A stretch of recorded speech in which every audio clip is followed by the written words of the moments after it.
জানেন, মায়ের সারদা নামের পিছনে একটা গল্প আছে।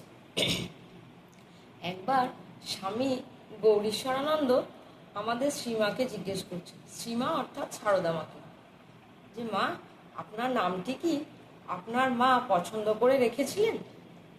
মা তার উত্তরে বলছেন, না বাবা, আমার মা আমার নাম রেখেছিলেন ক্ষেমংকরী। কিন্তু আমি হবার আগে আমার এক মাসিমার একটি মেয়ে হয়। সেই মেয়ের নাম রাখা হয়েছিল সারদা। কিন্তু মাসিমার সেই মেয়ে বেশি দিন বাঁচেনি, আর সেই মেয়েটি মারা যাবার পরই আমি হই। তখন আমার সেই মাসিমা আমার মাকে বলেছিলেন, দিদি, তোর মেয়ের নাম সারদা রাখবি, তাহলে আমি আমার মেয়েকে ভুলে থাকতে পারবো, আমি তোর মেয়েকে নিয়ে বাঁচব।